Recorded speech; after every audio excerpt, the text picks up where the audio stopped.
All right, buckle up, everyone, because today we are diving headfirst into a pretty heated debate that's going on over in the UK right now, all about welfare reform. Oh, yeah, this one's a real hot potato. It is, and we're going to be looking specifically at this BBC News article that really lays out the battle lines, so to speak. Yeah, you know what I find fascinating about this whole thing is that it's not just about like budget spreadsheets, This debate is about real people and how these proposed reforms could impact their lives, their day to day. Absolutely. At the heart of this is this benefit called Personal Independence Payments, or PIP as it's known. EIP, right? And it's a lifeline for, get this, over 3.6 million people across the UK who are dealing with disabilities or long-term health conditions. And that's exactly why it's causing so much controversy. Right. I mean, just the idea of potentially tightening the eligibility criteria for PIP is causing a ton of anxiety and uncertainty, for those folks who rely on it. Oh yeah, absolutely. And you can't forget about that initial idea they floated about freezing PIP payments for a whole year, can you? Oh, man, that really threw gasoline on the fire, didn't it? Oh, it did. It did. It really ignited things, but it seems like that proposal is off the table, at least for now. Okay, that's good.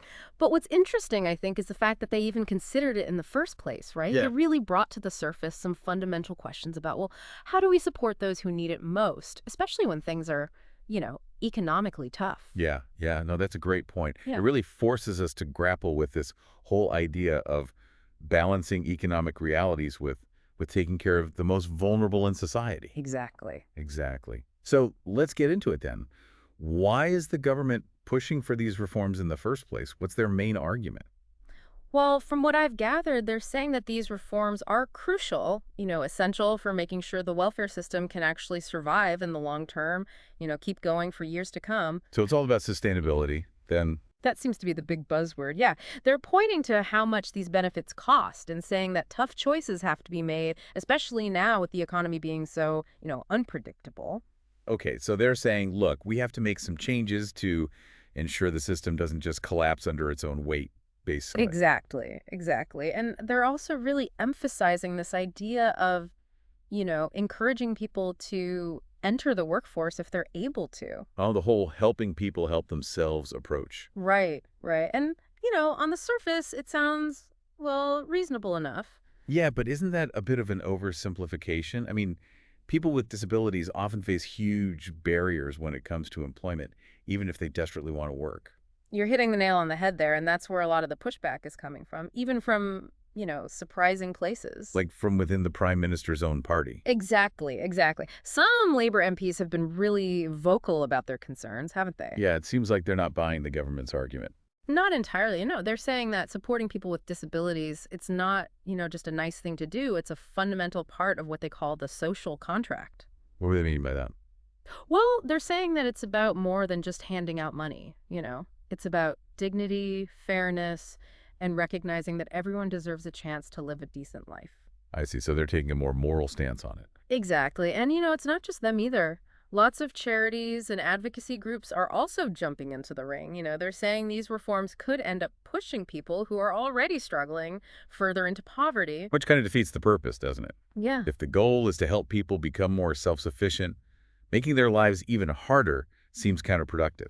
Yeah, it's definitely a complicated situation with lots of moving parts. And, to really wrap our heads around it, we need to consider the bigger picture. Okay, so zoom out for us. Then what's happening in the UK economy that's fueling this push for welfare reform in the first place? Well, to put it bluntly, the UK is facing some pretty significant economic headwinds right now, just like many other countries around the world. I mean, we're all feeling the pinch, aren't we? Inflation's up, things are just generally more expensive, and it feels like wages aren't keeping up. It's a global phenomenon for sure, and it's putting a lot of pressure on governments to, tighten their belts. Yeah, cut spending. And cut spending, right? So it sounds like these proposed welfare reforms are kind of coming at a really bad time. You could say that, yeah, the timing is definitely interesting, especially with the spring statement coming up. Right. For those of us who aren't, like, political insiders, what exactly is that? Well, think of it as a kind of mini budget where the chancellor gets to update Parliament on how the economy's doing and outline any new plans they have for, taxes or spending cuts, that kind of thing. Ah, so it's a chance for them to lay out their economic vision, basically. Yeah, exactly. And this year, the rumor mill is buzzing. lots of people are speculating that we're going to see some major cuts to public spending announced, including potentially to, welfare programs. So these proposed reforms to PIP and other benefits, they're not happening in a vacuum, are they? Nope, they're definitely part of this larger push towards, well, austerity, you could say. And the Office for Budget Responsibility, the OBR, they've basically said things are going to get worse before they get better, right? Yeah, their forecasts are, well, pretty grim, to be honest.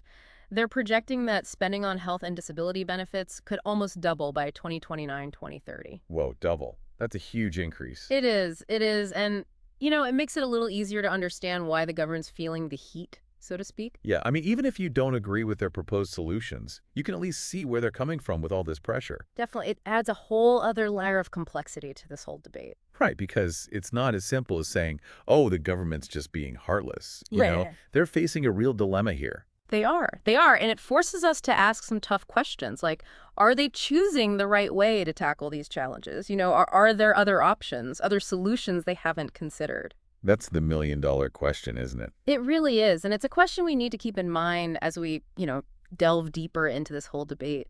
I feel like my head's already spinning and we've only just scratched the surface here. Yeah. It's a lot to take in, isn't it? It is. It is. So what are some of the biggest concerns people are raising about these cuts? What are they worried about?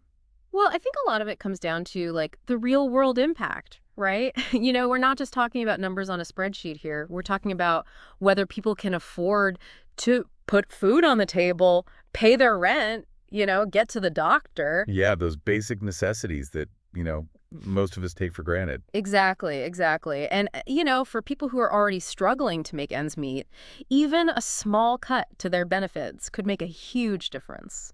It could tip them over the edge. So it's really a question of priorities then, isn't it? I think so, yeah. Like, where does supporting the most vulnerable rank on the government's list of things they care about? And that's a really good question. And, it's interesting to see how even within the governing party, there are different opinions on this. You mentioned earlier how some Labor MPs are pushing back against these cuts, even though they're, generally in favor of welfare reform. Right. They're not saying scrap the whole thing, but they are saying, hold on a minute, let's think this through a bit more carefully. Exactly. Exactly. And it's this group, they call themselves Get Britain Working, and they're actually pretty passionate about helping people with disabilities and long-term illnesses find work, if they can. Oh, yeah. But it's a big, but they also say it has to be done the right way. What do you mean? Well, they're saying you can't just throw people into jobs without, giving them the support and resources they need to actually succeed. Right. It's not a one-size-fits-all situation. Exactly. Exactly. They're calling for a more, compassionate and holistic approach, I guess you could say. So it's about empowerment rather than punishment. Yeah, that's a good way to put it. And, that tension between those two philosophies, I think that's at the heart of this whole debate. It's like this underlying question of, what do we believe is the role of government? Is it to provide a safety net, or is it to force people to become self-sufficient no matter what? Right. And there's no easy answer to that. Okay, so we've got the economic arguments, the social arguments, this whole philosophical debate about the role of government. It's a lot. It is. It is. And we haven't even talked about the practical side of things yet. Oh, gosh, yeah. Because even if the government has the best intentions, right, even if they really do want to help people, they have to actually make it work in practice. Right. Exactly. And, the UK welfare system, it's already pretty complicated, isn't it? There are all these different benefits and eligibility criteria and acronyms. It's like trying to navigate a maze, even for people who are, tech savvy and comfortable with paperwork. Oh, tell me about it. Just trying to wrap my head around it for this deep dive, I was like, wait, what? How does this even work? Right. Imagine trying to figure it all out when you're also dealing with a disability or a health condition that, makes it hard to concentrate or remember things or even just get out of the house. It's overwhelming just thinking about it. It is. It is. And that's something a lot of critics are pointing to. They're saying that instead of making the system more complex, the government should be trying to simplify it, make it more user-friendly. Yeah, make it easier for people to actually access the help they need. Exactly.